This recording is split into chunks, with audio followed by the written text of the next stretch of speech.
Hello बच्चों, welcome to the my YouTube channel educational point. तो स्वागत है आपका मेरे इस नए वीडियो में। आज हम लेके आए हैं एक और पेपर का सॉल्यूशन जो कि 2024 से 25 का है। तो आज के इस क्लास में आप देखेंगे पूरे 100 नंबर का हिंदी प्रश्न का संपूर्ण हल। तो किस प्रकार से आपके 2025 में क्वेश्चन आने वाले हैं। तो ये नया मॉडल पेपर है और आपको ये पूरे खंड सॉल्व करके मैं बताऊंगी। तो देखिए, सबसे पहले खंड में कह रहा है कि खंड क। तो खंड क में क्या पूछ रहा है, देखिए आपका ये 100 नंबर का क्वेश्चन है और ये क्लास 12 का बहुत ही इम्पोर्टेंट पेपर है। ठीक है, तो देखिए खंड क में कह रहा है कि प्रश्न नंबर पहले का क कह रहा है कि उक्ति व्यक्ति प्रकरण के रचनाकार हैं। तो उक्ति व्यक्ति प्रकरण के रचनाकार कौन है। Option A Gokulnath, option B Damodar Sharma, option C Nabhadas, option D Munshi Sadasukh Lal. तो उक्ति व्यक्ति प्रकरण के रचनाकार हैं दामोदर शर्मा। ठीक है, तो आप इस पर टिक लगा देंगे और आपको आंसर किस प्रकार से लिखना है। तो देखिए, सबसे पहले हेडिंग करेंगे खंड क, प्रश्न संख्या पहला। देखिए क नंबर का आंसर है दामोदर शर्मा, तो लिखेंगे हम दामोदर शर्मा उत्तर। अब देखिए दूसरा प्रश्न कह रहा है कि भारतेंदु युग की पत्रिका है। पहला ऑप्शन है कवि वचन सुधा, दूसरा ऑप्शन है सरस्वती, तीसरा ऑप्शन है मर्यादा और चौथा ऑप्शन है हंस। तो इसमें से राइट आंसर आपका हो जाएगा, तो इसका राइट आंसर हो जाएगा आपका कवि वचन सुधा। तो आप इस प्रकार से लिख लेंगे ख नंबर कवि वचन सुधा। अब देखिए ग प्रश्न क्या है। तो ग प्रश्न कह रहा है कि हिंदी गद्य साहित्य के द्वितीय उत्थान का प्रारंभ हुआ। तो हिंदी गद्य साहित्य का द्वितीय उत्थान कब हुआ था। तो पहला है सन 1918 ईस्वी में, दूसरा है सन 1900 ईस्वी में, तीसरा है सन 1936 ईस्वी में और चौथा है सन 1938 ईस्वी में। तो इसका राइट आंसर आपका हो जाएगा सन 1919 ईस्वी में। ठीक है, सॉरी 1918 ईस्वी में आपका हो जाएगा। ठीक है, घ नंबर देखिए कह रहा है कि सेवा सदन के रचनाकार हैं। तो सेवा सदन के रचनाकार कौन है। पहला प्रश्न है कि जैनेन्द्र, दूसरा ऑप्शन है अज्ञेय, तीसरा है प्रेमचंद्र और चौथा है हरिकृष्ण प्रेमी। तो इसका राइट आंसर हो जाएगा प्रेमचंद्र। तो लिख लेंगे आप इस प्रकार से घ का प्रेमचंद्र। अगला कह रहा है कि अंगा प्रश्न कह रहा है कि पर्दा कहानी के लेखक हैं। तो पहला ऑप्शन है इंशा अल्लाह खान, दूसरा है किशोरी लाल गोस्वामी, तीसरा है यशपाल और चौथा है विष्णु प्रभाकर। तो इसका राइट आंसर हो जाएगा यशपाल। तो आप लिख लीजिएगा अंग का यशपाल। तो इस प्रकार से हम अंग नंबर डाल के लिखेंगे उत्तर यशपाल। तो ये हो गया आपका प्रश्न पहले का पांचों क्वेश्चन का उत्तर। अब हम देखेंगे प्रश्न संख्या दूसरा। प्रश्न संख्या है दूसरे का क। कह रहा है कि आदिकाल का ग्रंथ नहीं है। तो आदिकाल का ग्रंथ कौन सा नहीं है। पहला कीर्तिलता, दूसरा विशल देव राशो, तीसरा आला खंड और चौथा पद्मावत। तो आदिकाल का ग्रंथ जो नहीं है वो है पद्मावत। अगला देखिए ख नंबर कह रहा है कि अष्टछाप के कवियों का संबंध है भक्ति काल की कौन सी शाखा से। पहला है राम भक्ति शाखा से, दूसरा है ज्ञानाश्रयी शाखा से, तीसरा है प्रेमाश्रयी शाखा से और चौथा है कृष्ण भक्ति शाखा से। तो अष्टछाप के कवियों का संबंध भक्ति काल के कृष्ण भक्ति शाखा से है। तो आपको उत्तर किस प्रकार से लिखना है। तो लिखेंगे आप प्रश्न संख्या दूसरा, पहला है पद्मावत था और दूसरा कृष्ण भक्ति शाखा। आप इस प्रकार से नोट कर लेंगे। चलते हैं अब अपने अगले पेज पे, यानी तीसरा क्वेश्चन। ग प्रश्न है कि श्रृंगार और वात्सल्य रस के अमर कवि हैं। तो कौन है। पहला है केशव दास, दूसरा है कबीर दास, तीसरा है सूरदास और चौथा है कविवर बिहारी। तो आपका राइट आंसर हो जाएगा सूरदास। घ नंबर कह रहा है कि चांद का मुंह टेढ़ा है। रचना की विधा क्या है। पहला काव्य, दूसरा उपन्यास, तीसरा निबंध और चौथा कहानी। तो आपका राइट आंसर हो जाएगा कहानी। अंगा नंबर है कि कबीरवाड़ी के डिडक्टर हैं, कथन है कौन है। आचार्य हजारी प्रसाद द्विवेदी, दूसरा जयशंकर प्रसाद, तीसरा रामचंद्र शुक्ल, चौथा नंद दुलारे वाजपेयी। तो आपका राइट आंसर हो जाएगा आचार्य हजारी प्रसाद द्विवेदी। आपको किस प्रकार से ग घ अंग का उत्तर लिखना है, तो लिखेंगे आप ग में सूरदास, घ में कहानी और घ अंग में आचार्य हजारी प्रसाद द्विवेदी। तो ये हो गया आपका दूसरे आंसर का पांचों का उत्तर। ठीक है, अब हम देखेंगे अपना तीसरा प्रश्न। तो तीसरा प्रश्न है कि दिए गए गद्यांश पर आधारित प्रश्नों का उत्तर दीजिए। ठीक है, तो गद्यांश जो है उसके प्रश्नों का उत्तर देंगे। तो सबसे पहले हम गद्यांश को पढ़ेंगे। ये आप में इसमें आपको 5 क्वेश्चन पूछेंगे और पांचों के आंसर आपको इसी में से देने हैं। और ये 2 नंबर का एक क्वेश्चन है, तो 5 क्वेश्चन का 10 नंबर। तो चलिए देखते हैं इसको। देखिए क्या लिखा है कि जंगल में जिस प्रकार अनेक लता, वृक्ष और वनस्पति अपने अदम्य भाव से उठते हुए पारस्परिक सम्मिलन से अविरोधी स्थिति प्राप्त करते हैं, उसी प्रकार राष्ट्रीय जन अपनी संस्कृतियों के द्वारा एक दूसरे के साथ मिलकर राष्ट्र में रहते हैं। जिस प्रकार जल के अनेक प्रवाह नदियों के रूप में मिलकर समुद्र में एक रूपता प्राप्त करते हैं, उसी प्रकार राष्ट्रीय जीवन की अनेक विधियां राष्ट्रीय संस्कृति में समन्वय प्राप्त करते हैं। समन्वय युक्त जीवन राष्ट्र की सुखदायी रूप है। ठीक है, तो ये जंगल की और वृक्ष के एक लता के बारे में ये पैराग्राफ आपको समझाना चाहता है। ठीक है, पहला क्वेश्चन है कि प्रस्तुत गद्यांश के पाठ एवं लेखक का नाम लिखिए। तो आपको इस गद्यांश का जो पाठक्रम है और उसके लेखक जो है उसकी इसमें उत्तर देनी है। तो चलिए पहले का उत्तर लिख लेते हैं पहले। तो हेडिंग करेंगे प्रश्न संख्या 3 और लिखेंगे जंगल में, फिर डॉट डॉट डॉट रूप है। इसके बीच हमें व्याख्या भी करनी है और इसी के प्रश्नों का उत्तर देना है। तो हेडिंग हम इसी प्रकार से लिख लेंगे। उत्तर है कि प्रस्तुत पद्यांश के पाठ का नाम राष्ट्र का स्वरूप है। ठीक है, ये राष्ट्र के स्वरूप पाठ से लिया गया है और इस गद्य के लेखक हैं वासुदेव शरण अग्रवाल जी। ठीक है, तो ये हो गया पहले का उत्तर। दूसरा प्रश्न कह रहा है कि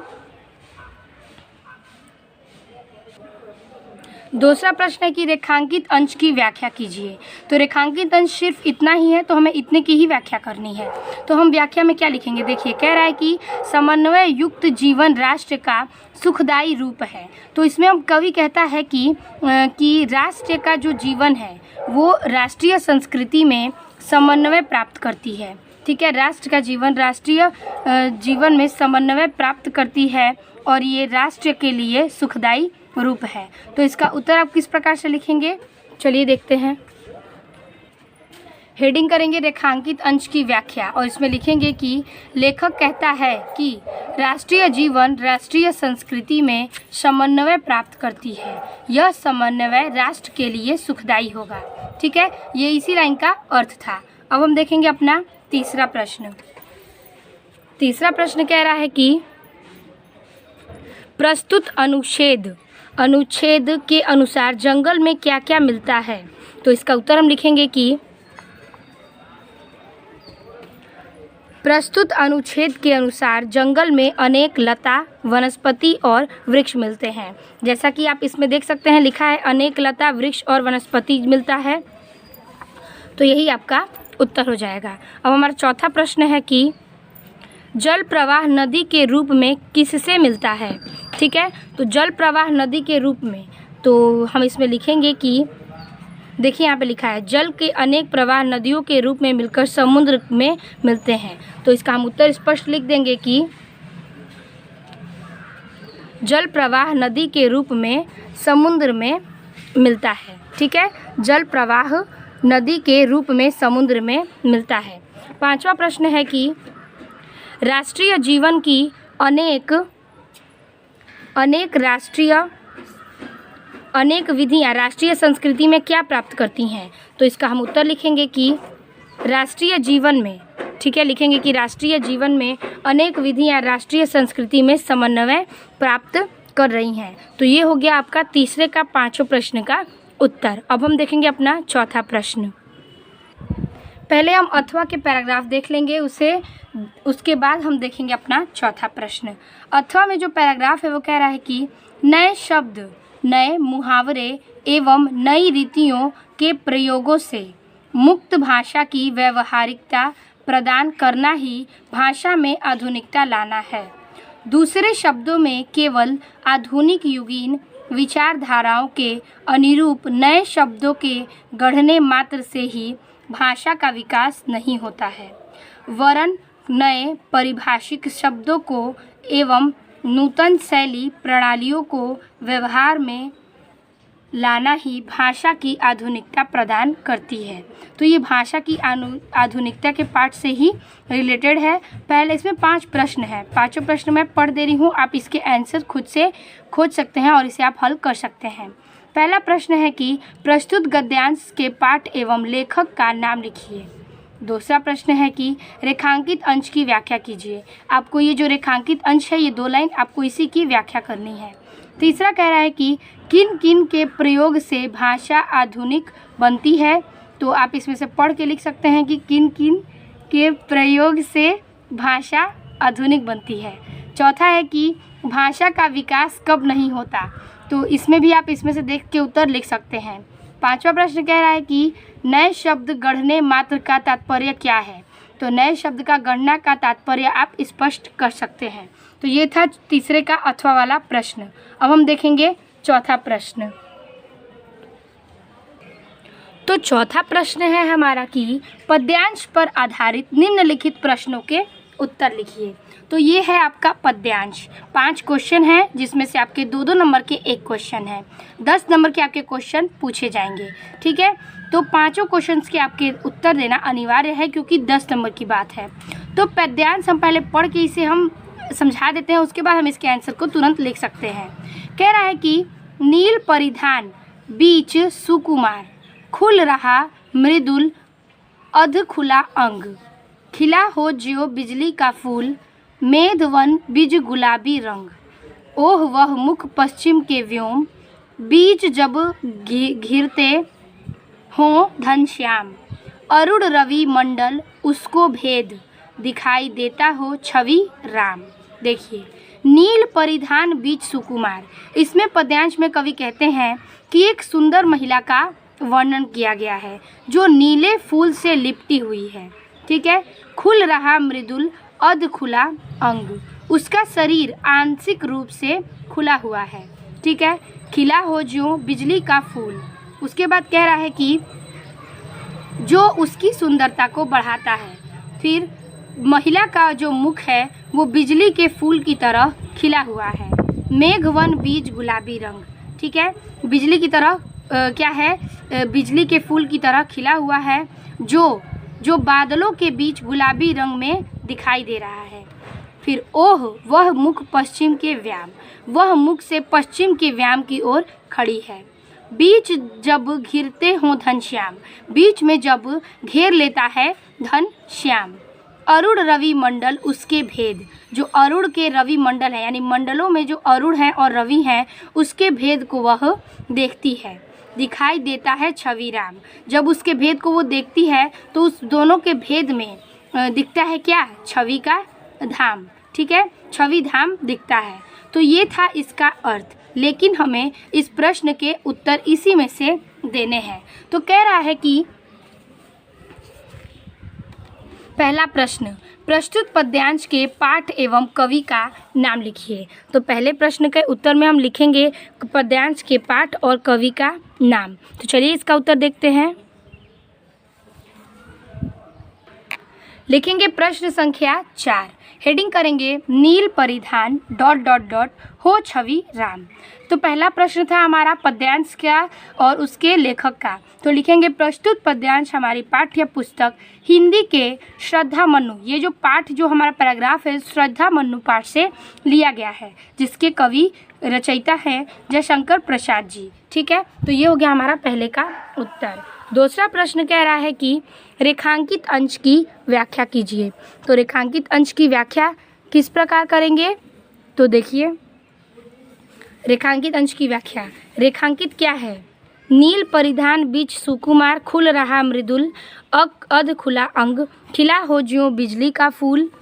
फिर कह रहा है कि मेघ वन बीज गुलाबी रंग। तो जैसा कि मैंने आपको अर्थ इसका बता दिया था कि नील परिधान बीज सुकुमार, जिसका अर्थ है कि एक नीले फूल से लिपटी हुई एक सुंदर महिला है, ठीक है, जो नीले रूप से लिपटी हुई है। खुला रहा मृदुल अर्ध खुला अंग, मृदुल का मतलब होता है नाजुक, तो उसका जो खुला रहा क्या आधा आंशिक शरीर का अंग खुला हुआ था।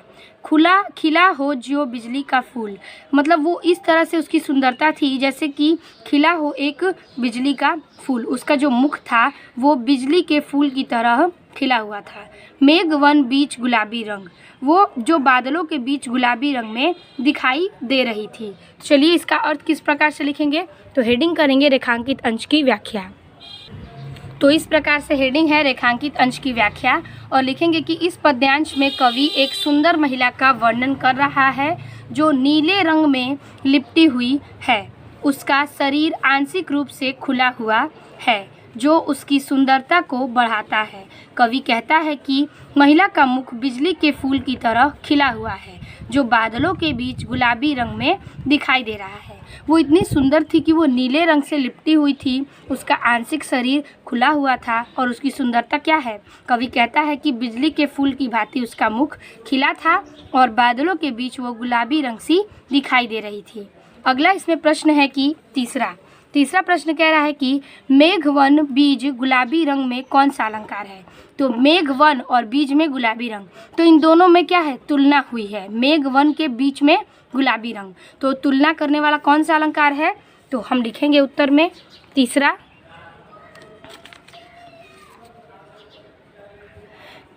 उत्तर है कि मेघ वन गुलाबी रंग में रूपक अलंकार है। जब किसी के में तुलना होती है तो उसमें रूपक अलंकार व्यक्त होता है, इसीलिए ये हमारा रूपक अलंकार है। चौथा प्रश्न कह रहा है कि नीले वस्त्र से लिपटी नायिका की छवि कैसी दिख रही है। तो इसका उत्तर लिखेंगे चौथे का कि नीले वस्त्र में लिपटी हुई नायिका की छवि बहुत सुंदर और आकर्षित दिख रही है। कवि कहता है कि वह नीले वस्त्र में लिपटी हुई है और उसका मुख बिजली के फूल की तरह खिला हुआ है। तो ये था नीले वस्त्र में नायिका की छवि, ठीक है। अगला इसमें प्रश्न है पांचवा कि परिधान और मृदुल शब्द का अर्थ बताइए। तो इसका अर्थ हम लिख लेंगे परिधान और मृदुल शब्द का। तो इसका अर्थ है परिधान का अर्थ होता है वस्त्र और मृदुल का अर्थ होता है नाजुक। तो आप इन दोनों को लिख सकते हैं। ये था हमारा चौथे का पहला पैराग्राफ का अर्थ, जो कि हमें एक ही पैराग्राफ का अर्थ लिखना है। अथवा का जो क्वेश्चन है मैं उसे पढ़ के आपको बता देती हूँ। अथवा करके प्रश्न है कि इसके पद्यांश है और इसी पद्यांश में भी आपको 5 क्वेश्चन है। तो प्रश्न पद्यांश कह रहा है कि इस धारा सी जग का क्रम, शाश्वत इस जीवन का उद्गम, शाश्वत है गति शाश्वत संगम, शाश्वत नभ का नीला विकास, शाश्वत शशि का यह रजत हास, शाश्वत लघु लहरों का विलास, हे जनजीवन के कर्णधार, चीर जन्म मरण के आर पार, शाश्वत जीवन नौका बिहार, मैं भूल गया अस्तित्व ज्ञान, जीवन का यह शाश्वत प्रमाण, करता मुझको अमरत्व दान। तो ये था आपका पैराग्राफ, जिसमें से आपको 5 क्वेश्चन पूछे गए हैं। क्वेश्चन मैं आपको समझा देती हूँ। कह रहा है कि प्रस्तुत पद्यांश के पाठ एवं कवि का नाम लिखिए। तो आप इस पद्यांश में इस पाठ के कवि और उनका नाम लिखेंगे। दूसरा प्रश्न है कि रेखांकित अंश की व्याख्या कीजिए। ये 2 लाइन जो है डॉटेड है, तो आप इससे अंश की व्याख्या करेंगे। तीसरा है नाव की गति को देखकर कवि के मन में कैसा विचार आ रहा है। तो नाव की गति, तो इसमें जो लिखा है आप उसको देख के लिख सकते हैं कि नाव की गति को देखकर कवि के मन में कौन सा विचार है। चौथा है कवि ने अनुसार जीवन में क्या शाश्वत है। और 5वां है कि इस धारा सा जग का क्रम में कौन सा अलंकार है। तो इस धारा में जग का क्रम में कौन सा अलंकार है, आप इसे भी लिख सकते हैं, ठीक है। 5वां प्रश्न पे अब हम चलेंगे। चौथा हमारा समाप्त हो चुका। 5वां प्रश्न कह रहा है कि, और 5वां प्रश्न है 5 नंबर का। 5वां प्रश्न ये है कि निम्नलिखित में से किसी एक लेखक का जीवन परिचय देते हुए उनकी कृतियों का उल्लेख कीजिए। शब्द सीमा 80 में आपको इसका जीवन परिचय, उनकी सिर्फ कृतियों का उल्लेख करना है। कृतियों का उल्लेख करने के लिए 2 नंबर और जीवन परिचय में 3 नंबर। आपको 80 शब्दों में इसका उत्तर देना है। ऑप्शन आपको 3 मिल रहे हैं। पहला है वासुदेव सरल अग्रवाल, दूसरा है पंडित दीनदयाल उपाध्याय, तीसरा है प्रो जी सुंदर रेड्डी। तो आपको जो याद है आप उसे लिख सकते हैं। हम आपको दिखा देते हैं वासुदेव सरल अग्रवाल जी का जीवन परिचय, क्योंकि ये कई बार पूछे गए हैं। चलिए इसको देख लेते हैं। तो हेडिंग करेंगे प्रश्न संख्या 5। हेडिंग है वासुदेव सरल अग्रवाल, क्योंकि इनका ही जीवन परिचय लिखना है। सबसे पहले हम संक्षिप्त परिचय देते हैं, जैसा मैंने आपको कई पेपर्स के वीडियो में बताए हैं। ठीक है, तो देखिए जन्म होगा इनका 7 अगस्त 1904 ईस्वी। जन्म स्थान मेरठ उत्तर प्रदेश। उपाधि PhD और डीलिट की उपाधि इन्होंने प्राप्त की है, यानी कि डिग्री। भाषा इनका है विषयानुकूल, प्रौढ़ और परिमार्जित खड़ी बोली। शैली है इनका विचारात्मक, द्वेषणात्मक और व्याख्यात्मक। इनकी प्रमुख रचनाएं थीं पृथ्वीपुत्र, भाषा की एकता, कल्पवृक्ष और माताभूमि और व्यागधारा। ठीक है, ये इनकी जो है कुछ रचनाएं हैं। इनकी मृत्यु हो जाती है 27 जुलाई 1967 ईस्वी में। तो इस प्रकार से इनका संक्षिप्त परिचय था, और संक्षिप्त परिचय आपका प्लस पॉइंट होता है, तो आप इसे लिखना नहीं छोड़ेंगे। अगर आप इसे लिखते हैं तो आपको जीवन परिचय का आधा याद हो जाता है। ये था संक्षिप्त परिचय। इसके बाद हम हेडिंग करेंगे जीवन परिचय।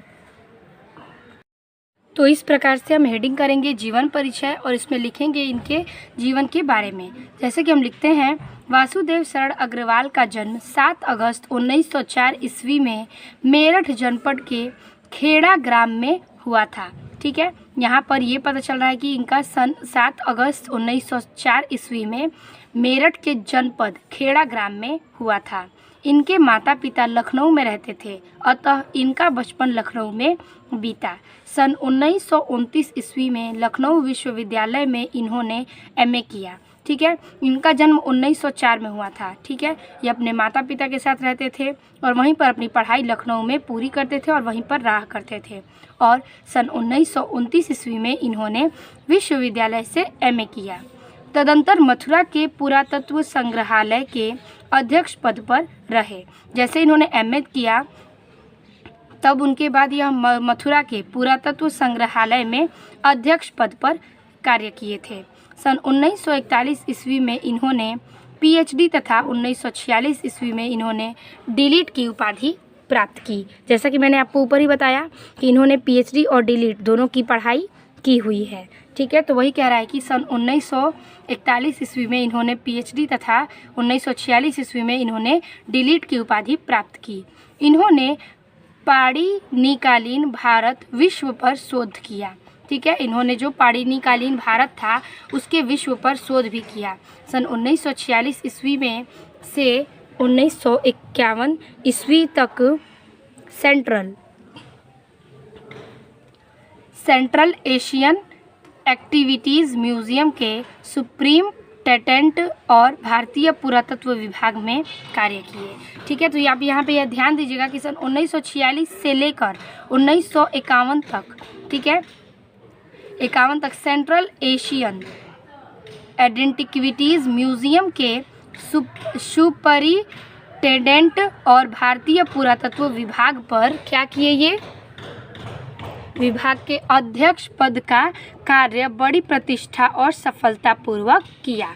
सन 1952 ईस्वी में लखनऊ विश्वविद्यालय में राधा कुमुद मुखर्जी व्याख्यान निधि की ओर से व्याख्याता नियुक्त हुए थे। ठीक है, उन्होंने अध्यक्ष पद पर कार्य किया और सफलता भी प्राप्त की।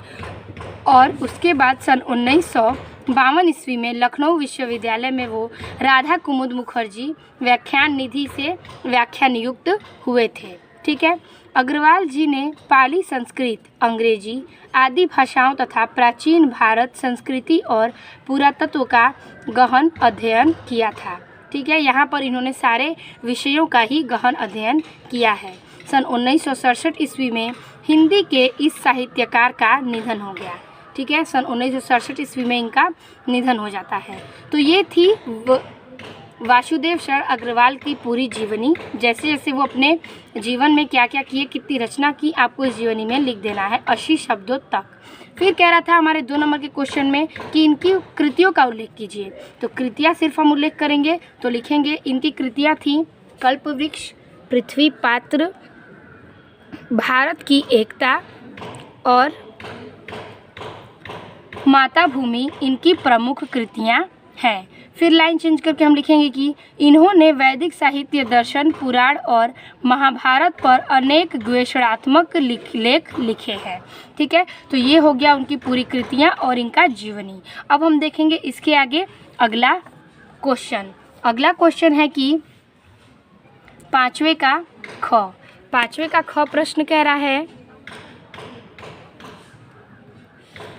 कि निम्नलिखित में से किसी एक कवि का जीवन परिचय देते हुए उनकी कृतियों का उल्लेख कीजिए। इसमें भी हमें साहित्य परिचय ना देते हुए सिर्फ उनकी कृतियों का उल्लेख करना है और इनके जीवन के बारे में बताना है। आपको 4 ऑप्शन दिए जा रहे हैं। पहला है जयशंकर प्रसाद, दूसरा है रामधारी सिंह दिनकर, तीसरा है सूर्यकांत त्रिपाठी निराला और चौथा है अयोध्या सिंह उपाध्याय हरिऔध। तो हम जानेंगे जयशंकर प्रसाद का। चलिए देखते हैं जयशंकर प्रसाद की जीवनी। तो हेडिंग करेंगे प्रश्न संख्या 5वें का ख और है जयशंकर प्रसाद। सबसे पहले संक्षिप्त परिचय मैंने आपको सारे में बताया है, तो इसमें भी बता रही हूँ। लिखेंगे आप जन्म 30 जनवरी 1889 ईस्वी में, जन्म स्थान काशी, पिता देवी प्रसाद छायावाद के प्रवर्तक थे। लेखन विधा थी इनकी काव्य, नाटक, उपन्यास और निबंध। भाषा है इनकी संस्कृत निष्ठ खड़ी बोली। इनकी शैली है प्रबंध, काव्य एवं मुक्तक। इनकी प्रमुख रचनाएं हैं कमायनी, आशु, लहर, झरना, चित्राधार, कानन, कुसुम। ये उनकी कुछ प्रमुख रचनाएं हैं और पूरे रचनाओं का उल्लेख मैं आपको लास्ट में बताऊंगी। इनकी मृत्यु 14 जनवरी 1937 ईस्वी में हो गई थी। तो ये था इनका संक्षिप्त परिचय और अब हम देखेंगे इनका पूरा जीवन परिचय जीवन के साथ। तो हेडिंग करेंगे इस प्रकार से जीवन परिचय और लिखेंगे कि जयशंकर प्रसाद आधुनिक हिंदी साहित्य के श्रेष्ठ प्रतिभा थे। मतलब ये बहुत ही प्रसिद्ध और आधुनिक काल के हिंदी साहित्य के बहुत ही प्रसिद्ध और श्रेष्ठ प्रतिभा इनकी थी। द्विवेदी युग की स्थूल और इतिवृत्तात्मक कविता धारा को सूक्ष्म भाव, सौंदर्य, रमणीयता एवं माधुर्य से परिपूर्ण कर प्रसाद जी ने नौ युग का सूत्रपात किया। ठीक है, यहाँ पे समझिए द्विवेदी युग और स्थूल इतिवृत्तात्मक कविता धारा। यहाँ पे जो कविता धारा होती है उसके सूक्ष्म भाव और सौंदर्य को, यानी कि वो जो कविता की धारा है उसके सूक्ष्म के भाव में और सौंदर्य में ये रमणीयता और मधुर्य वाणी से परिपूर्ण कर नौ युग का सूत्रपात किए हैं। ये छायावाद के प्रवर्तक, उन्नायक तथा प्रतिनिधि कवि होने के साथ ही नाटककार एवं कहानीकार भी रहे। ठीक है, यहाँ पे ये कह रहा है कि ये इन सब करने के बाद प्रतिनिधि कवि जो हैं होने के बाद भी ये एक नाटककार और कहानीकार भी रहे। फिर लाइन चेंज करके लिखना है कि प्रसाद जी का जन्म 30 जनवरी 1889 ईस्वी में काशी के सगुनी नामक वैश्य परिवार में हुआ था। छोटी उम्र की अवस्था में ही इनके पिता तथा बड़े भाई का देहांत हो जाता है। उनके देहांत होने के कारण इनकी शिक्षा क्रम शीघ्र ही टूट गया। ठीक है, इनका जो शिक्षा था वो क्रम से ही टूट गया। फिर आगे कह रहा है कि टूट गया। गृह के व्यापार को संभालते हुए भी इन्होंने स्वाध्याय पर विशेष ध्यान दिया। उन्होंने घर की चीज़ों को भी संभाला और स्वाध्याय पर भी पूर्ण ध्यान दिया। फिर कह रहा है कि यहाँ पर घर पर ही इन्होंने हिंदी, अंग्रेजी, संस्कृत, उर्दू और फारसी का गहन अध्ययन किया है। इन्होंने जो है सारे विषयों के घर पर ही अध्ययन किए हुए हैं। फिर आगे कह रहा है कि परिवारजनों की मृत्यु, अर्थ संकट, पत्नी वियोग, यानी कि परिवार की मृत्यु, उसके बाद कई संकट, फिर पत्नी का वियोग, उनकी पत्नी जो थी विवाह के बाद उन्हें छोड़कर चली गई थी, आदि संघर्षों को अत्यंत जीवट से झेलता हुआ यह अलौकिक प्रतिभा संपन्न युग स्पष्टता साहित्यकार। ठीक है, इतने सब चीज़ों को झेलने के बाद ये प्रतिभा संपन्न थे और इन्होंने युग स्पष्टता साहित्यकार हिंदी के मंदिर में अपूर्ण गंधमय, ठीक है, हिंदी के मंदिर में अपूर्ण गंधमय क्या किया, रचना सुगम अर्पित करते रहे, रचना सुगम भी अर्पित करते रहे। 14 जनवरी 1937 ईस्वी में इनका रोग जर्जर शरीर, यानी कि 1937 ईस्वी में 14 जनवरी को इनका जो रोग से पीड़ित शरीर जो था वो बहुत ही उभर गया था और निष्प्राण होकर, यानी कि अपने प्राण छोड़कर हिंदी साहित्य के एक अध्याय का पश्चाक्षेप कर गए, यानी कि हिंदी साहित्य से वो अपना पल्ला छोड़ दिए और उनकी मृत्यु हो जाती है 14 जनवरी 1937 ईस्वी में। तो ये था इनके जीवन की पूरी कहानी और अब हम देखेंगे इनकी रचना। तो हेडिंग करेंगे प्रमुख रचना। आपको सिर्फ रचनाओं के बारे में ही उल्लेख करना है। तो इनकी कई रचना है, जैसे कि चित्राधार, कानन कुसुम, झरना, आंसू, झरना, लहर, प्रेम पथिक, आंसू, कमायनी, ठीक है, राज्यश्री, विशाख, जन्मे अजय का नागराज, नाग यज्ञ, अजात शत्रु, चंद्रगुप्त, स्कंदगुप्त, ध्रुव स्वामिनी इत्यादि। ये इनकी कुछ रचनाएं हैं जो बहुत ही प्रसिद्ध और विवेचनीय हैं। तो यहाँ तक हो गया हमारा जीवन परिचय इनका पूरे 5 नंबर का। तो ये हमारा ख प्रश्न भी समाप्त होता है। अब हम चलेंगे अपने 6वें प्रश्न पे। 6वां प्रश्न कह रहा है कि कहानी तत्वों के आधार पर पंचलाइट अथवा बहादुर कहानी की समीक्षा कीजिए मात्र शब्द सीमा 80 में, और कर्मनाशा की हार कहानी के प्रमुख पात्र का चरित्रण कीजिए। तो आपको इन सब में से कोई एक का ही करना है, आपको इसमें 5 नंबर मिल जाएंगे। तो हम लिखेंगे पंचलाइट का समीक्षा, समीक्षा यानी कि सारांश भी आप लिख सकते हैं, उसे ही कहते हैं। तो पंचलाइट कहानी का हम सारांश लिखेंगे। चलिए देखते हैं। तो हेडिंग करेंगे प्रश्न संख्या 6 और हेडिंग करेंगे पंचलाइट कहानी का की समीक्षा या सारांश। अब हम इसमें लिखेंगे कि पंचलाइट का अर्थ है पेट्रोमैक्स अथवा गैस की लालटेन। जो पंचलाइट कहा जाता है वो एक पेट्रोमैक्स या गैस की लालटेन को ही कहा जाता है। रेणु जी द्वारा लिखित इस कहानी के में ग्रामीण जीवन का वास्तविक चित्र खींचा गया है। यहाँ पर इसके रचयिता हैं रेणु जी, इनके ही द्वारा ये लिखा हुआ ग्रामीण जीवन का वास्तविक चित्र खींचा गया है। महतो टोली में गांव के कुछ अशिक्षित लोग हैं। महतो टोली में कुछ गांव के अशिक्षित लोग भी हैं और कुछ शिक्षित लोग भी हैं। उन्होंने रामनवमी के मेले में कुछ एक पेट्रोमैक्स खरीदा। ठीक है, वहाँ पर रामनवमी के मेले में गए तो उन्हें पेट्रोमैक्स खरीदा क्योंकि उन्हें पसंद आया था। तो पंचलाइट खरीदने के बाद जो 10 रुपये बच गए, ठीक है, यहाँ पे आप कहानी समझिएगा कि पंचलाइट गैस की एक लालटेन है और ये महतो टोली में कुछ अनपढ़ लोग यानी कि अशिक्षित लोग हैं जिन्होंने रामनवमी के मेले में पेट्रोमैक्स को देखा, यानी कि गैस की लालटेन को देखा, तो उन्होंने उसे ख़रीद लिया और उसे ख़रीदने के बाद जो पैसे बचे थे यानी कि 10 रुपये, उसका उन्होंने क्या किया, तो 10 रुपये जो बच गए थे उसने उसके पूजा की सामग्री को आया। ठीक है, जो 10 रुपये बच गए थे पेट्रोमैक्स खरीदने के बाद तो उसने पूजा की सामग्री ला दी। सबको पंचलाइट आने की प्रशंसा थी। इस खुशी में कीर्तन का आयोजन किया गया। ठीक है, जब पंचलाइट आया गांव में तो इस खुशी में गांव वालों ने यानी महतो टोली वालों ने इस खुशी के लिए कीर्तन का आयोजन किया। सरदार ने पंचलाइट खरीदने का पूरा किस्सा लोगों को सुनाया, क्योंकि कुछ ही लोग गए थे गांव में, तो बाकी जो लोग थे उन्होंने उन सारे लोगों को पंचलाइट की किस्सा सुनाई। फिर कह रहा है कि टोली के लोगों ने अपने सरदार और दीवान को श्रद्धा भरी नज़रों से देखा। वहाँ पर दीवान और जो सरदार थे उनको उन्होंने बहुत ही सम्मान और श्रद्धा भरी नज़रों से देखा। लेकिन प्रश्न यह पैदा हुआ कि पंचलाइट को जलाएगा कौन, क्योंकि वहाँ पे तो अशिक्षित लोग थे, तो वहाँ पे उन्हें पंचलाइट जलाने की कोई भी जानकारी नहीं थी। तो उन्होंने यही सोचा कि अब पंचलाइट को जलाएगा कौन। तो यह निर्णय हुआ कि दूसरी पंचायत के आदमी की मदद से पंचलाइट नहीं जलाया जाएगा। ठीक है, वो सोचते थे कि दूसरे टोली के लोग आकर हमारे टोली के पंचलाइट को नहीं जलाएंगे, उससे हमारी बेइज्जती हो जाएगी। चाहे वह बिना ही जले पड़ी रहे।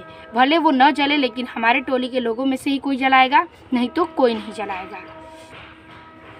फिर आगे कह रहा है कि गुलरी काकी ने बेटी मुनरी वहीं बैठी थी। गुलरी काकी जो है उस गांव में, उसकी बेटी यानी कि मुनरी वहीं पर बैठी हुई थी।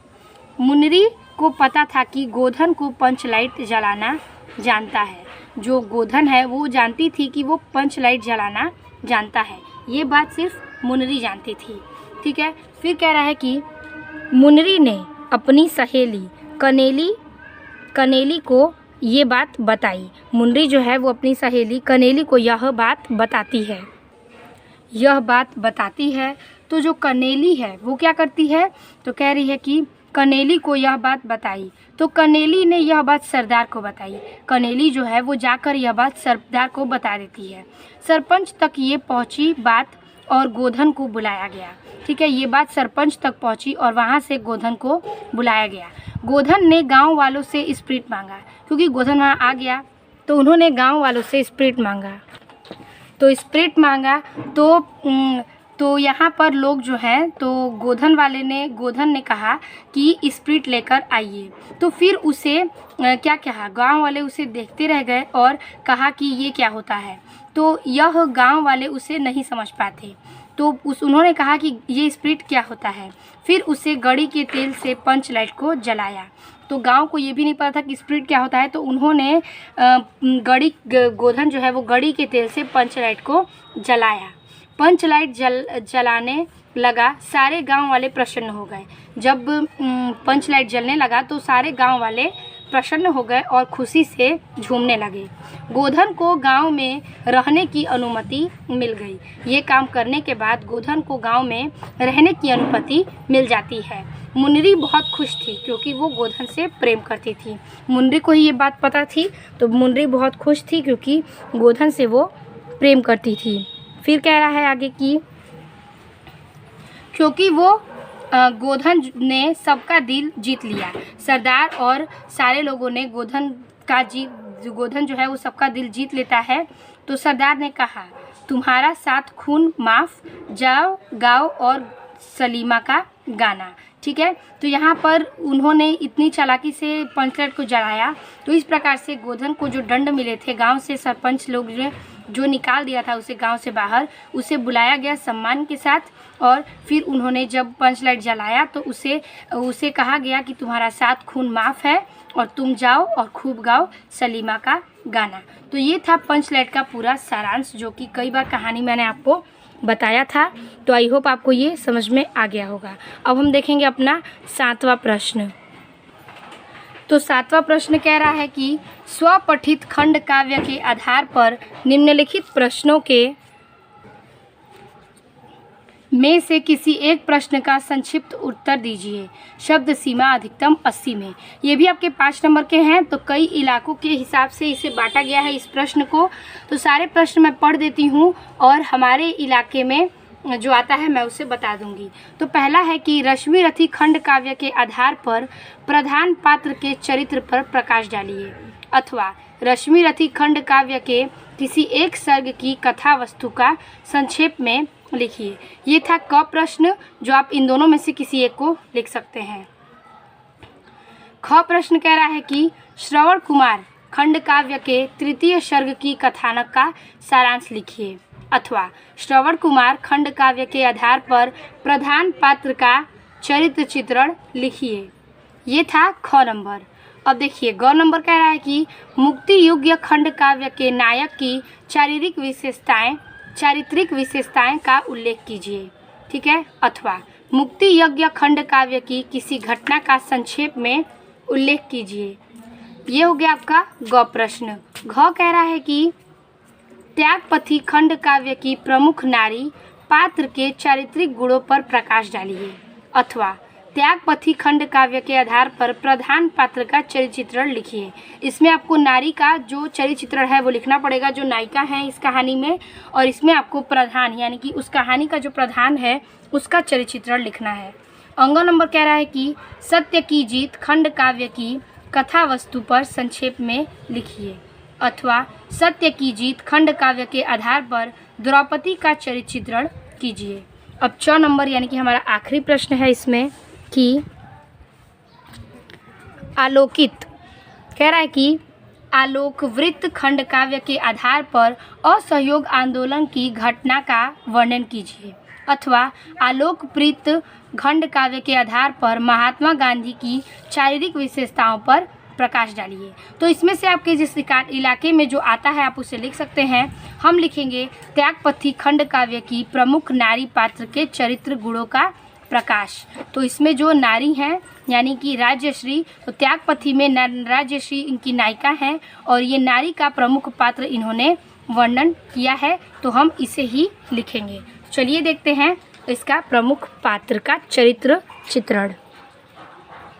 तो हम लिखेंगे प्रश्न संख्या 7, राज्यश्री का चरित्र चित्रण। तो इसमें हमें लिखना है कि राज्यश्री कौन थी, वो मतलब उनके बारे में हम क्या जानते हैं। तो देखिए, राज्यश्री सम्राट हर्षवर्धन की छोटी बहन है। ठीक है, हर्षवर्धन के चरित्र के बाद राज्यश्री का चरित्र ही ऐसा चरित्र है जो पाठकों के हृदय एवं मस्तिष्क पर छा जाता है। यानी कि हर्षवर्धन तो वहाँ पे नायक थे त्यागपथी में, लेकिन अगर नायिका की बात की जाए तो उनकी छोटी बहन राज्यश्री को भी हम ले सकते हैं, क्योंकि इनका ही एक ऐसा चरित्र है जो पाठकों के हृदय और मस्तिष्क पर छा सकता है। राज्यश्री के चरित्र की प्रमुख विशेषताएं निम्नवत हैं। तो इसमें हम लिखेंगे आगे हम हेडिंग करेंगे आदर्श नारी। तो आदर्श नारी में हमें लिखेंगे कि राज्यश्री आदर्श पुत्री, आदर्श नारी, आदर्श बहन तथा आदर्श पत्नी के रूप में हमारे समझ आती हैं। ये क्या थी? राज्यश्री जो थी एक पुत्री भी थी, बहन और नारी के साथ साथ एक पत्नी भी थी, जो इनके रूप में हमें स्पष्ट करती है। वह यौनावस्था में ही विधवा हो जाती हैं। उनकी विधवा जो होती हैं, उनके पति मर जाते हैं तो यौनावस्था में ही वो विधवा हो जाती हैं, तथा गौड़पति द्वारा बंदनी बना ली जाती हैं। गौड़पति जो वहाँ के थे इलाके के, वो उसके ही द्वारा वो बंदनी बना ली जाती हैं। भाई राज्यवर्धन की मृत्यु के बाद वह कारागार में भाग जाती हैं। ठीक है, भाई जब उन्होंने खबर मिली कि राज्यवर्धन की मृत्यु हो गई है तो वो कारागार से छटपटाकर वहाँ से भाग जाती हैं और वन में भटकने लगती हैं आसपास। तो एक दिन आत्मदाह के लिए वो चल पड़ती हैं। जब भटकती हैं उन्हें पता था कि मेरा भाई भी नहीं है, माता पिता भी नहीं है और पति भी जो है वो उनकी मृत्यु हो चुकी है, तो वह आत्मदाह करने का सोचती हैं और आत्मदाह करने के लिए चल पड़ती हैं। किंतु अपने भाई हर्षवर्धन द्वारा बचा लेने पर उनके भाई हर्षवर्धन को जब ये पता चलता है कि वह कारागार से भागकर आत्मदाह करने वाली हैं, तो हर्षवर्धन वहां पहुंचते हैं और उन्हें बचा लेते हैं। वह तन मन धन से प्रजा की सेवा में ही अपना जीवन अर्पित कर देती हैं। ठीक है, वह पूरे निष्ठा और सम्मान से प्रजा की रक्षा करने लगती हैं। हर्ष द्वारा राज्य सौंपे जाने पर वह राज्य स्वीकार नहीं करती हैं। ठीक है, अगर हर्ष उन्हें अपना राज्य देते हैं तो वो राज्य को स्वीकार नहीं करती हैं। फिर है आगे कि स्वीकार नहीं करती हैं और कहती हैं कि उनका आदर्श रूप जो सबको अर्पित करता है। जब हर्षवर्धन उन्हें अपना राज्य सौंपते हैं तो वो इनकार कर देती हैं और फिर उनका आदर्श रूप जो है वो सबको अर्पित इसी प्रकार से करता है। तो ये था आदर्श नारी की विवेचना में। आगे हेडिंग है दूसरा, देशभक्त एवं जनसेविका। इसमें हम लिखेंगे कि राज्यश्री के मन में देश प्रेम और लोक कल्याण की भावना कूट कूट कर भरी हुई है। मतलब वो राज्य के लिए देश का प्रेम और लोक कल्याण जो है उसकी भावना जो है, यानी कि लोगों के लिए सेवा करना, उनके प्रति प्रेम का इनकी भावना जो है इनके मन में कूट कूट कर भरी है। हर्ष के समझाने पर वह अपने वैधव्य का दुख झेलती हुई देश सेवा में लगी रहती हैं। हर्ष के कहने पर, यानी कि हर्षवर्धन उनके छोटे भाई के कहने पर, राज्यश्री अपना सारा दुख भूलकर और झेलती रहती हैं और अपने देशभक्त और जन सेविका में लगी रहती हैं। देश प्रेम के कल्याण के लिए राज्यश्री सन्यासिनी बनने का विचार भी छोड़ देती हैं। इसी सब के कारण राज्यश्री अपनी सन्यासिनी बनने का जो उनका विचार था, आत्मदाह करने का, उसे वह छोड़ देती हैं तथा शेष जीवन को देश सेवा में ही लगाने का व्रत लेती हैं और वह देश की सेवा में ही लगने का प्रण लेती हैं और व्रत लेती हैं। तो ये था हमारा दूसरा हेडिंग का पूर्ण विचार। अब है हमारा अगला हेडिंग करुणामयी नारी। चलिए देखते हैं करुणामयी नारी किस प्रकार से हैं ये। अगला हेडिंग है करुणामयी नारी। इसमें हम लिखेंगे कि राज्यश्री ने माता पिता की मृत्यु तथा पति और बड़े भाई की मृत्यु के अनेक दुख झेले। ये करुणामयी नारी इसलिए थी क्योंकि इनके माता पिता की मृत्यु के बाद पति और बड़े भाई की भी मृत्यु हो जाती है। इन सब के दुख के कारण वह झेलती रहती हैं। इन दुखों ने उसे करुणा की मूर्ति बना दिया। ठीक है, अपने अग्रज हर्षवर्धन से मिलते समय उसकी करुणिक दशा अत्यंत मार्मिक प्रतीत होती है। जब वो हर्षवर्धन से मिलती हैं अपने छोटे भाई से, तो उनका जो करुणामय दशा होता है वो अत्यंत क्या होता है, मर्म यानी कि प्रतीत होने लगता है। तो ये थी इस प्रकार से करुणामयी नारी, क्योंकि उनके जीवन में कुछ नहीं था, इसलिए उन्हें करुणामयी नारी भी कहा गया। अगला है त्यागमयी नारी। तो त्यागमयी नारी वो किस प्रकार से थी, तो इसमें हम उन्होंने क्या क्या त्यागा था, तो देखिए इसमें हम लिखेंगे कि राज्यश्री का जीवन त्याग की भावना से आलोकित है। ठीक है, और भाई हर्षवर्धन द्वारा कन्नौज का राज्य दिए जाने पर भी वह उसे स्वीकार नहीं करती। ठीक है, राज्यश्री जो उनकी त्याग की भावना थी वो बढ़ती ही जाती थी, लेकिन भाई हर्षवर्धन जब कन्नौज का राज्य उन्हें देते थे तो वो उन्हें स्वीकार करने से मना कर देती थी। हर्षवर्धन के समझाने पर भी वह नाम मात्र की ही शासिका बनी रहती हैं। वह एकदम थोड़े स्तर पर ही वहाँ पर एक लोगों के खड़े होने तक ही वहाँ की शासिका बनना स्वीकार करती हैं। प्रयाग महोत्सव के समय हर्षवर्धन के साथ राज्यश्री भी अपना सर्वस्व प्रजा के हितार्थ त्याग देती हैं। वहाँ पर हर्षवर्धन के साथ राज्यश्री भी अपना सर्वस्व प्रजा का हितार्थ भी त्याग देती हैं। मतलब वो कोई भी चीज़ स्वीकार नहीं करती, क्योंकि इनके मन में त्याग की भावना भी अधिक थी। तो ये था इनका चारों हेडिंग के साथ हमारा पूरा चरित्र चित्रण। आई होप आपको ये समझ में आ गया होगा। तो इसी प्रकार से अगर आप चरित्र चित्रण लिखते हैं तो आपको 5 नंबर मिल जाएंगे। अब हम देखेंगे अपना 8वां प्रश्न। तो 8वां प्रश्न है हमारा खंड ख से। खंड ख में हमारा 8वां प्रश्न है 7 नंबर का। कह रहा है कि निम्नलिखित संस्कृत गद्यांश का संदर्भ सहित हिंदी में अनुवाद कीजिए। तो आपको पैराग्राफ दिए गए हैं संस्कृत के, इसके संदर्भ और हिंदी में अनुवाद इसका करना है। देखिए पहला पैराग्राफ है, इसमें आपको 2 पैराग्राफ दिए जाएंगे, किसी एक का हल आपको करना है। तो पहला पैराग्राफ बता देते हैं हम। युवकः मालवीयः स्वीक्रियेन प्रभावपूर्ण भाषाणेन जनानान् मानसीन् अमोहयत्, अतः अस्य सुहृदः तमन् प्राणिववाक् पदवीयन् प्राप्तयन् देशस्य श्रेष्ठतरान् सेवान् कुरुर्तं प्रेरितवन्तः। तदनुसारम् अयं विधिपरीक्षामूर्तिर् प्रयागस्थे उच्च न्यायालय प्राणिवाक्कर्म कुर्तमारभत। विदेह प्रकृष्ट ज्ञानेन मधुरालापेन उदार व्यवहारेण चायन शीघ्रमेव मित्राशां न्यायाधीशनाच सम्मान भाजन अभवत। ठीक है, तो ये पैराग्राफ था, लेकिन किस प्रकार से इसका हम अर्थ निकालेंगे, तो सबसे पहले हम इसे समझा देते हैं, उसके बाद देखें कि इसके संदर्भ।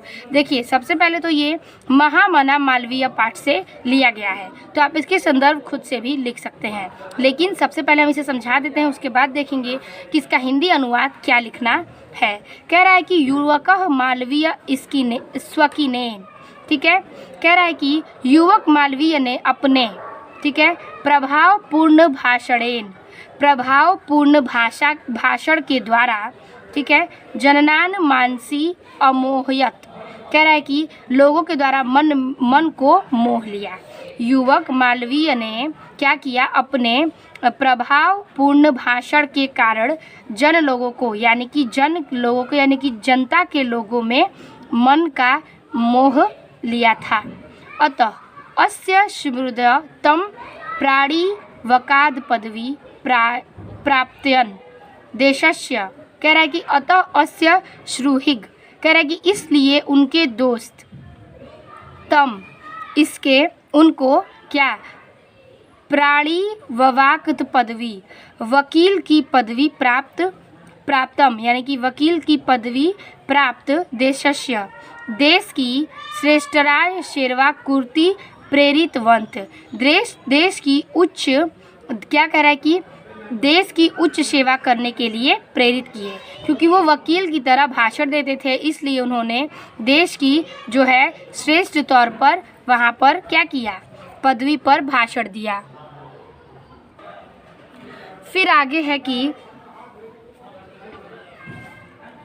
तदनुसारम अयम विधि परीक्षामूर्तियम प्रयाग स्थने, यहाँ पे कह रहा है कि उसके अनुसार ये वकालत की परीक्षा, विधि परीक्षा मूर्ति, उसके अनुसार यह क्या कहता है, वकील की परीक्षा, वकालत की परीक्षा मुत्तीर्ण यानी कि उत्तीर्ण, प्रयाग स्थे उच्च न्यायालय, यानी कि उन्होंने वकालत की परीक्षा प्रयागराज में स्थित उच्च न्यायालय प्रावीण वर्काकरम कुर्तमारभत, कह रहा है कि उच्च न्यायालय से उन्होंने प्रयागराज में स्थित उच्च न्यायालय में वकालत का काम प्रारंभ कर दिया था।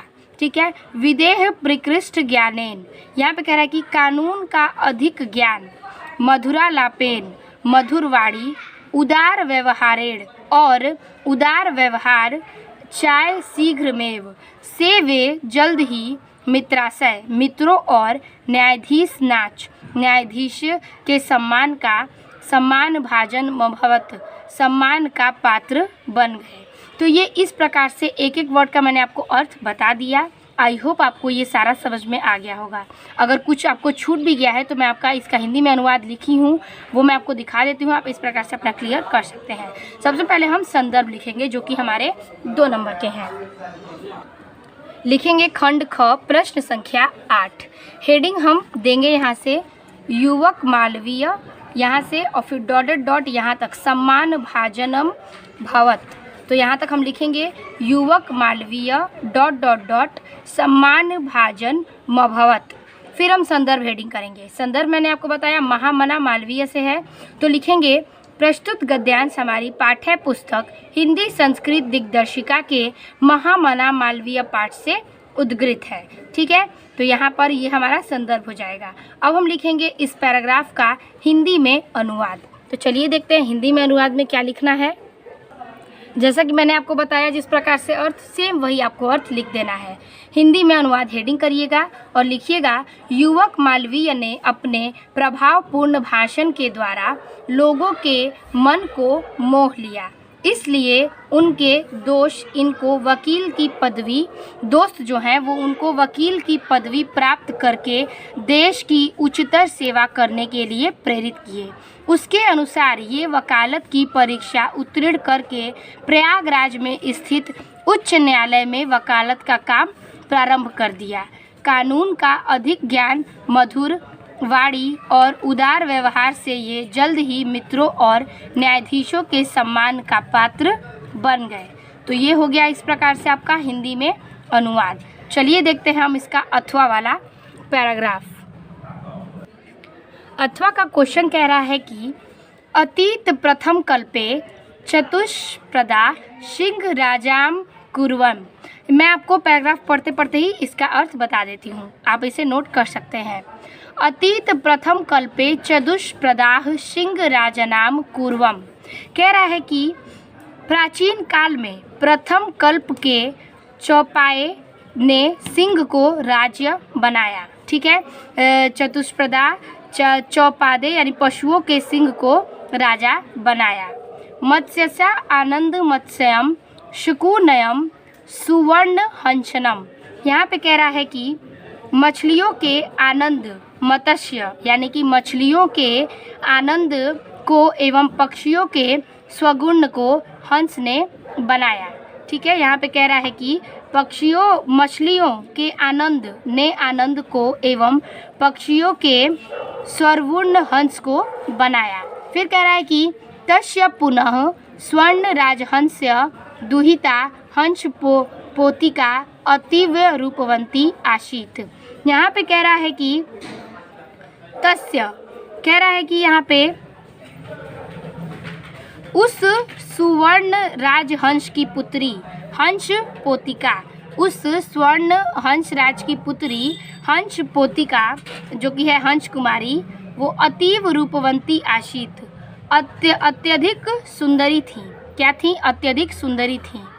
सह तस्य वरम दात यत सा आत्मनश्चित रुचितम।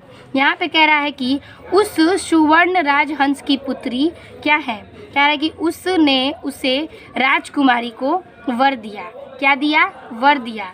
और अपने मनोनुकूल स्वामी वर्णयात इति, और अपने मनोनुकूल पति का वर्णन करें।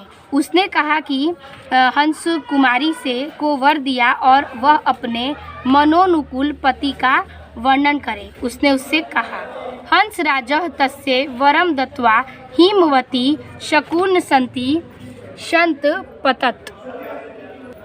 तो यहाँ का अर्थ है कि यहाँ पे कह रहा था कि हंस राज्य तस्य वर तत्वा हिमवती शकुनी संते सत्य पतत। यहाँ पे कह रहा है कि हंस राज ने उसे वर देकर हिमालय के पक्षियों के समुदाय को आमंत्रित किया। क्या किया? हंस राज ने वहाँ पर वर देकर हिमालय के पक्षियों को आमंत्रित किया। फिर कह रहा है कि नाना प्रकारः हंस मयूरदायम शकुनी गणाः समागत्य एक स्कीम महती पाषाणतले सन्य पतत। यहाँ पे कह रहा है कि उसके आमंत्रण पर विभिन्न प्रकार के हंस मोर, उसके क्या कहते हैं? आमंत्रण पर विभिन्न प्रकार के हंस मोर आदि के परीक्षण आकर एक विशाल क्या करते हैं? शिलातल पर इकट्ठे हुए। फिर कह रहे कि हंस राजा आत्मनाम चित्तरुचित स्वामिकम आगत्य वुड़ुयात इति दुहित माँ दिशेष। यहाँ पे कह रहा है कि हंसराज ने पुत्री को आदेश दिया कि वह आकर अपने मनपसंद पति को चुन ले। हर्षवर्धन ने उसे आदेश दिया कि तुम यहाँ आकर अपने मनपसंद व्यक्ति को यानी पति को चुन लो। फिर यहाँ कह रहा है कि सा शुकिनी संगे अवलोकनयति मणिवर्ण ग्रीव चित्र प्रेषण मयूर दृष्टवा अयम में स्वामी के भवतु इत्य भाषाम। हंस कुमारी ने पक्षी समुदाय पर दृष्टि डालते हुए नीलमणि के रंग की गर्दन और रंग बिरंगे पंखों वाले मोर को देखा। ठीक है, वहाँ पर हंस कुमारी जो है वो समुदाय पर दृष्टि डालती है और वहाँ पर एक नीलमणि के रंग की गर्दन वाली रंग बिरंगे पक्षी वाली मोर को देखती हैं और उसे देखकर कहती हैं कि यह मेरा स्वामी हो। ठीक है, तो यही इसके पूरे अर्थ थे। आप इससे चाहें तो नोट कर सकते हैं। तो ये हमने नहीं लिखा है और ये था आपका नृत्य जागतम से।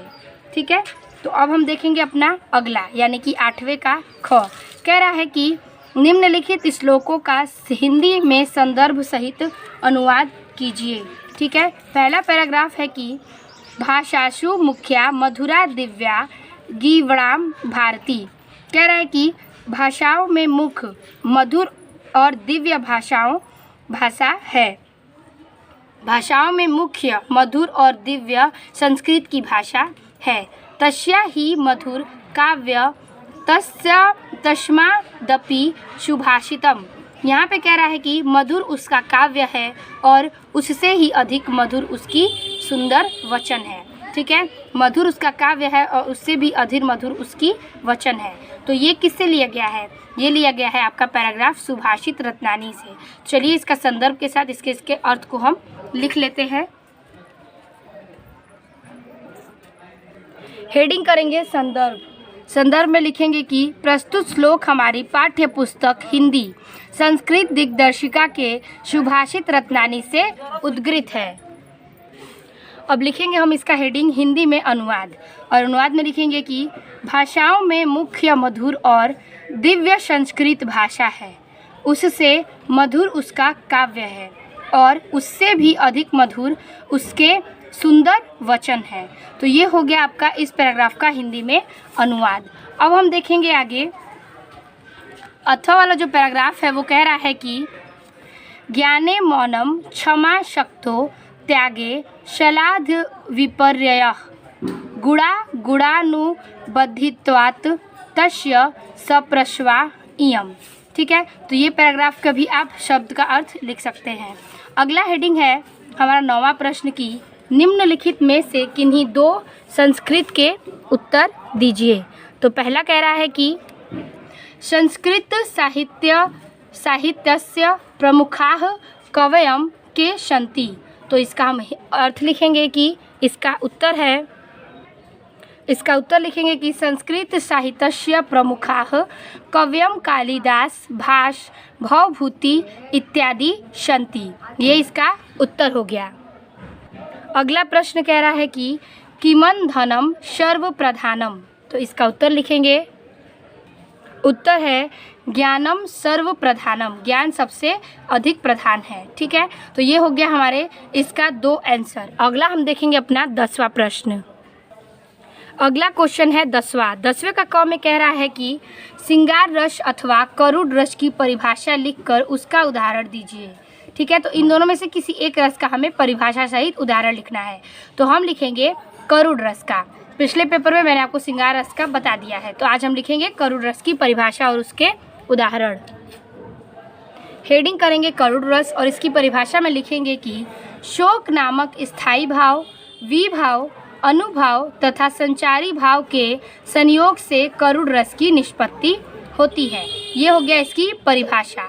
उदाहरण में लिखेंगे कि मणि खोए भुजंग सी जननी, फंशा पटक रही थी शीश, अंधी आज बनाकर मुझको किया न्याय तुमने जगदीश। ये हो गया इसका उदाहरण परिभाषा के साथ। अगला क्वेश्चन कह रहा है कि 10वें का ख प्रश्न कह रहा है कि श्लेष अलंकार अथवा दृष्टांत अलंकार की परिभाषा सहित उदाहरण लिखिए।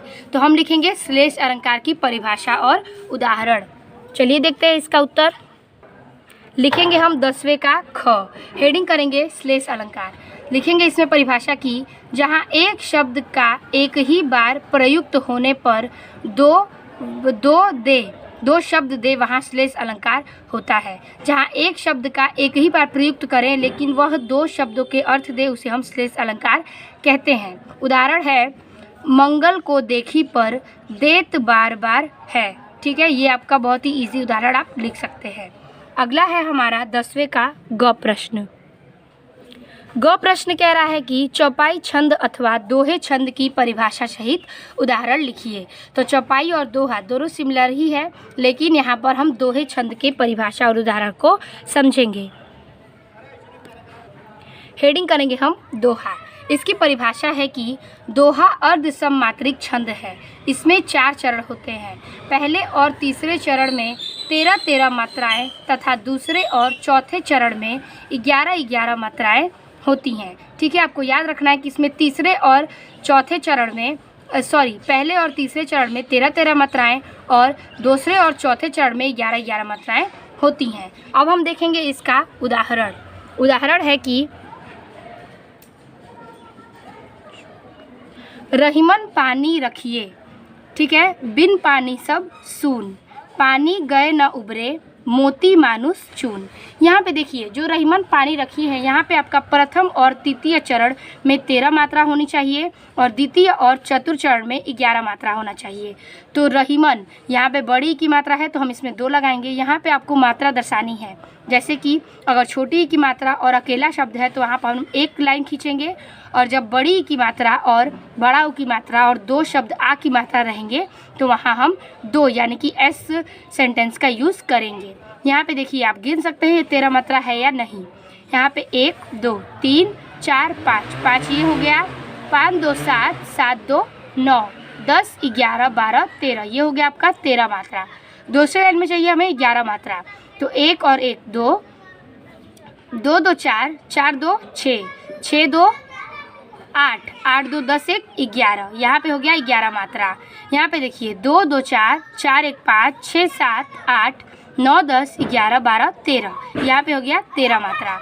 2 2 4 2 6 2 8 2 10 और 1 11, ये हो गया आपका 11 मात्रा। तो इस प्रकार से आपका दोहे का एग्जाम्पल समाप्त होता है। अगला देखेंगे हम प्रश्न। 11वां प्रश्न कह रहा है कि निम्नलिखित में से किसी एक विषय पर निबंध लिखिए। आपका निबंध है 9 नंबर का।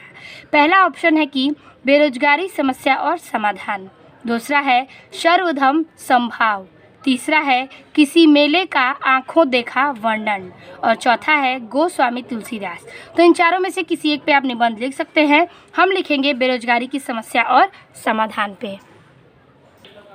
तो लिखेंगे हेडिंग हम बेरोजगारी की समस्या और समाधान। पहला लिखेंगे रूपरेखा हेडिंग करके प्रस्तावना, दूसरा है बेरोजगारी की समस्या, तीसरा है बेरोजगारी के कारण, और चौथा है बेरोजगारी के उपाय, और पांचवा है उपसंहार।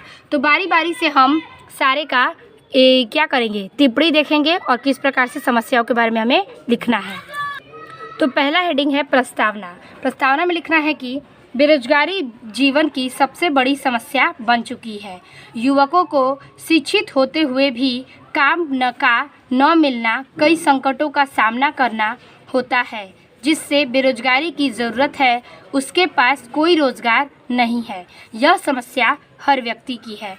तो यहाँ पर बेरोजगारी के लोग कई चीज़ों से युवक जूझ रहे हैं। पढ़े लिखे लोगों को भी संकटों का सामना करना पड़ रहा है क्योंकि वो बेरोजगार बैठे हैं। तो प्रस्तावना में आप इतना ही लिख सकते हैं। आगे हम देखेंगे हेडिंग करेंगे हम बेरोजगारी की समस्या।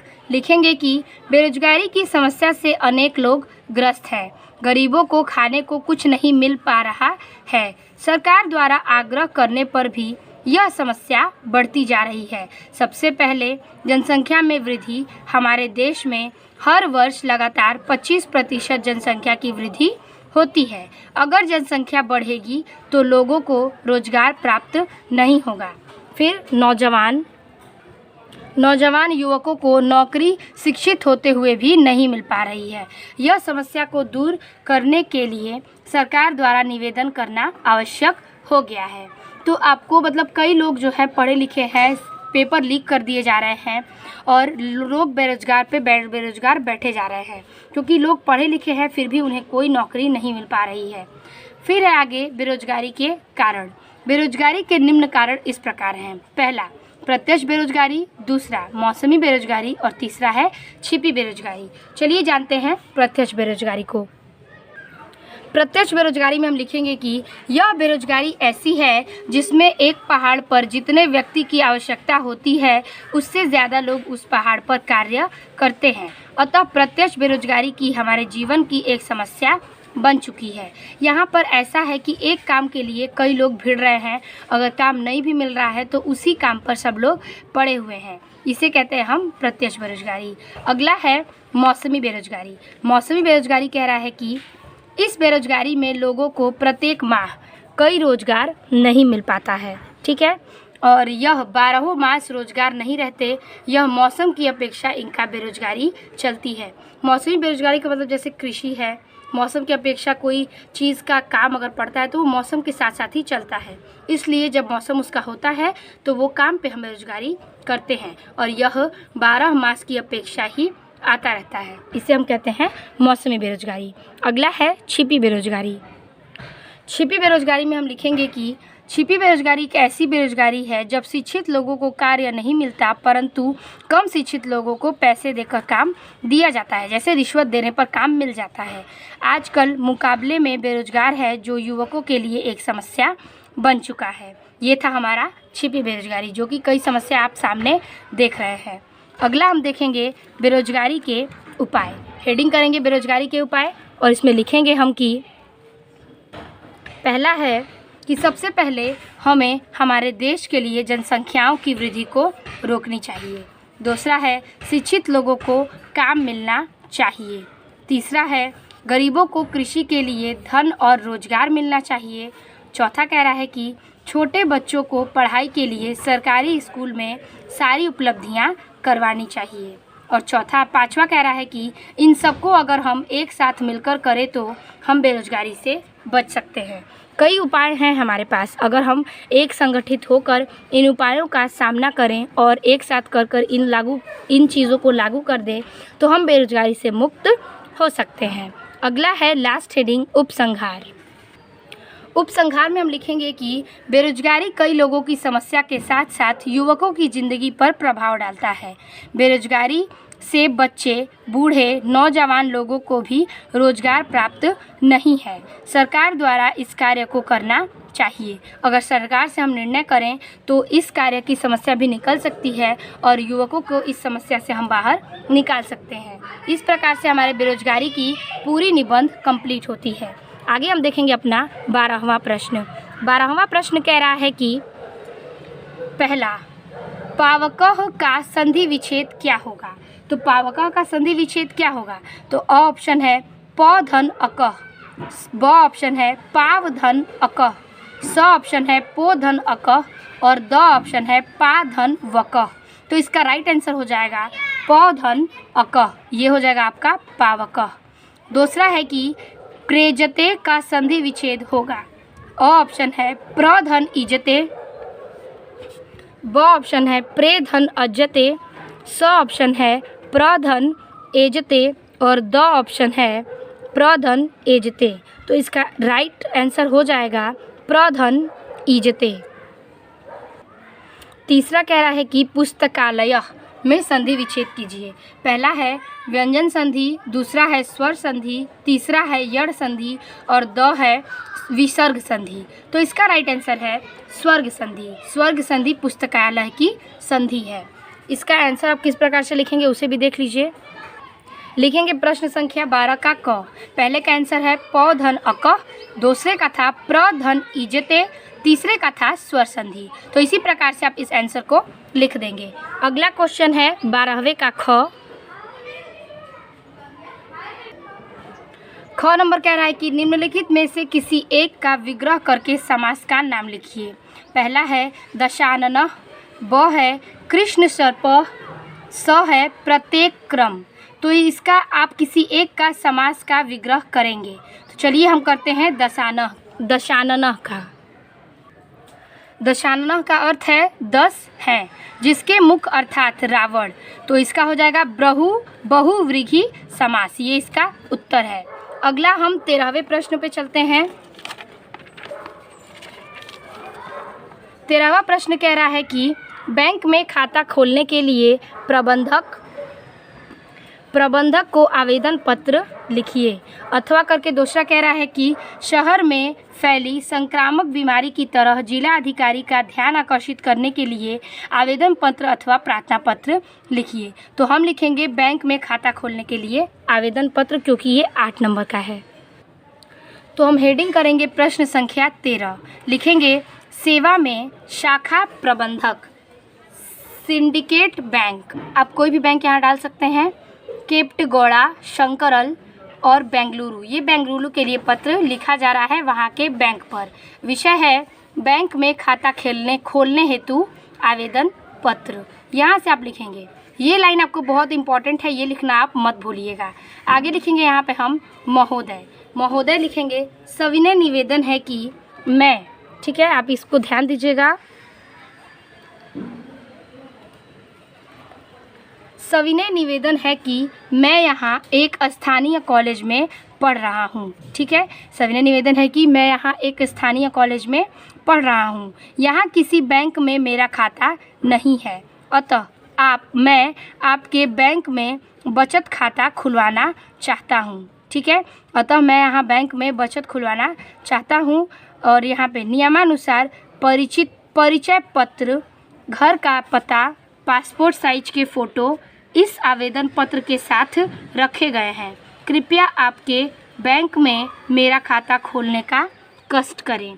यहाँ पे कह रहा है कि आपको इसी प्रकार से लिखना है कि मैं किसी कॉलेज में पढ़ रहा हूँ और वहाँ से मैं एक खाता खोलना चाहता हूँ आपके बैंक में, जिसके लिए मैंने अपना परिचय पत्र, घर का पता, पासपोर्ट साइज के फ़ोटो लिए गए हैं।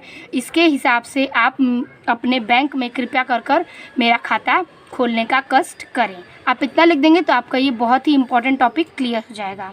आगे यहाँ पे आपको लिखना है धन्यवाद और यहाँ लिखना है भवदीय श्रीकांत शर्मा। तो ये हो जाएगा आपका पूरा एप्लीकेशंस इस प्रकार से पूर्ण रूप से समाप्त। अगला क्वेश्चन हम देखेंगे 14 नंबर। 14 नंबर कह रहा है कि क 14 का क ये कह रहा है कि निम्नलिखित में से किसी एक शब्द का धातु एवं प्रत्यय योग स्पष्ट कीजिए। आपको इन तीनों में से किसी एक का धातु रूप का प्रत्यय करना है। पहला है कृतः, दूसरा है गतः, तीसरा है यानी कि 100 नंबर दत्वा। किसी एक का आपको धातु रूप लिखना है तो हम लिखेंगे कृतः का। कृतः का धातु रूप है धातु क्री धन प्रत्यय तः। ये का धातु हो जाएगा क्री और तः जो है वो प्रत्यय हो जाएगा। अगला क्वेश्चन है इसमें कि दूसरा, निम्नलिखित में से किसी एक शब्द का प्रत्यय लिखिए। पहला है प्रभुता, ब है रूपवती, स है गुणवान। तो हम लिखेंगे प्रभुता का प्रत्यय शब्द। प्रभुता का लिखेंगे हम, प्रभुता प्रत्यय होता है इसका भू, ठीक है। भू इसका क्या है, प्रत्यय शब्द है। अब हम देखेंगे अपना आखिरी क्वेश्चन। कह रहा है कि रेखांकित पदों में से किसी एक पद में प्रमुक्त विभक्ति तथा संबंधित नियम का उल्लेख कीजिए। पहला है प्रुतेड़ शह, दूसरा है ग्रामम अभितः वृक्षाः सन्ति, स है कृष्णाय नमः। तो इसमें से हम लिखेंगे पहले का यानी कि प्रुत्रेड़ शह। तो इसका हम लिखेंगे प्रश्न संख्या 14 का ख और इसका लिखेंगे हम पूरा उत्तर की पुत्रेड़ यानी कि ये तृतीय विभक्ति है और इसका उल्लेख करना है। तो हम लिखेंगे कि तृतीय विभक्ति का नियम है कि इस प्रयोग साधन के कारण सहचर आदि के लिए होता है। पुत्रेड़ शह का अर्थ है पुत्र के साथ, यानी कि पुत्रेड़ शह का अर्थ होता है पुत्र के साथ और यह नियम तृतीय विभक्ति का है और इसे साधन कारण और सहचर्य आदि के लिए किया जाता है प्रयोग। तो इसी प्रकार से आपका पूरा प्रश्न पत्र हमने सॉल्व करा दिया। तो इस प्रकार से आपका 2025 के यूपी बोर्ड के एग्ज़ाम के लिए हिंदी की मैंने पूरी आपको तैयारी करा दी। इसी प्रकार के वीडियो को अपने दोस्तों को शेयर कीजिए ताकि वो भी इस वीडियो को देख सकें। अगर आप वीडियो पे नए हैं तो चैनल को सब्सक्राइब कर दीजिए और लाइक कमेंट करना ना भूलें। मिलते हैं आपसे इसी तरह के अगले वीडियो में, तब तक के लिए धन्यवाद।